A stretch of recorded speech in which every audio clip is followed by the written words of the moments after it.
This past weekend, federal agents conducted large-scale workplace raids in and around Los Angeles. Those raids continue as I speak.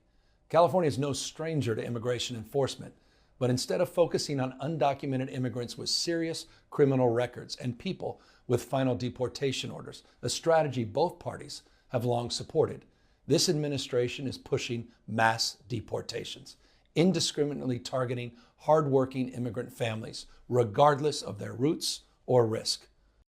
In response, everyday Angelenos came out to exercise their constitutional right to free speech and assembly, to protest their government's actions.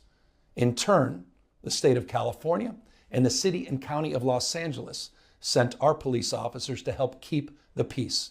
And with some exceptions, they were successful. If you incite violence or destroy our communities, you're going to be held to account. That kind of criminal behavior will not be tolerated, full stop. Already more than 220 people have been arrested, and we're reviewing tapes to build additional cases, and people will be prosecuted to the fullest extent of the law.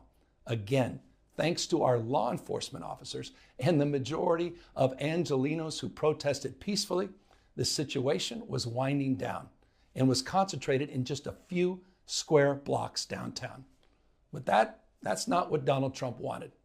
He again chose escalation. He chose more force. He chose theatrics over public safety. Donald Trump, without consulting California law enforcement leaders, commandeered 2,000 of our state's National Guard members to deploy on our streets, illegally and for no reason.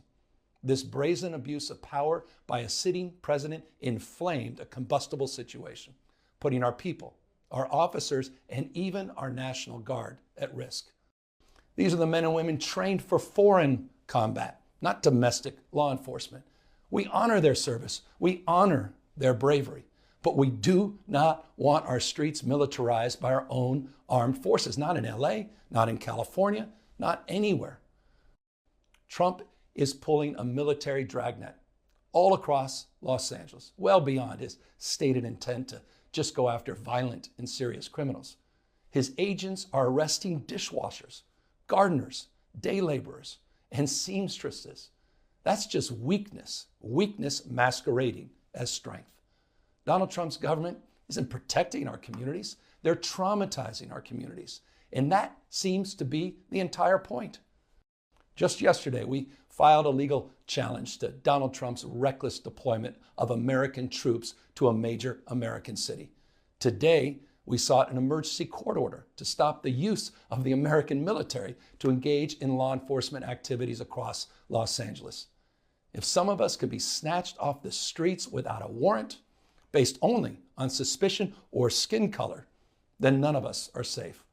And we all know this Saturday, he's ordering our American heroes, the United States military, and forcing them to put on a vulgar display to celebrate his birthday, just as other failed dictators have done in the past. California may be first, but it clearly will not end here. Other states are next. Democracy is next. Democracy is under assault before our eyes. This moment we have feared has arrived.